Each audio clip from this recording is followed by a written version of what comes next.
This is one of the best recoveries and finishes you will ever see by an offensive lineman, courtesy of Will Campbell. Let's watch it. Now, Will Campbell has some of the best fundamentals and technique for an offensive lineman across the NFL, and it's what allows him to be able to recover when he gets into compromising situations like this. So let's go through it.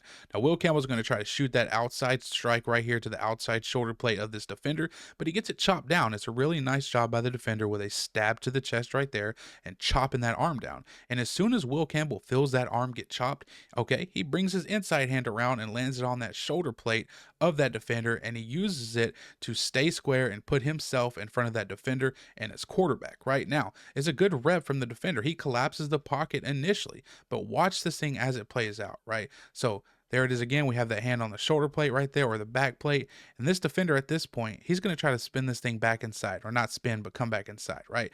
And as soon as Campbell feels him coming back inside, he's going to go take that hand that's on that back plate and he's going to go underneath the armpit to stop anything inside right there. Boom, right? And then when he feels that defender try to go for that arm over right here, he's going to take his outside hand and jam it in the rib cage of that defender. And at this point, we got him. That's all we need. We got him, and we just run our feet and we put him in the dirt. This is such an insane recovery and finish rep from Will Campbell. And I know a lot of people are going to say, well, he ends up hitting the quarterback. Well, that's on the quarterback. And this is where context is important. So watch the drop of Drake May is straight down the hash, right? Boom. That's what it should be. But as the rep progresses, he's floating his feet that way. He hops that way. He gives another step that way, and he puts himself off that center line, really into harm's way. If he stays straight with the drop, this is a clean rep all the way through. And either way, just an insane rep and recovery from Will Campbell.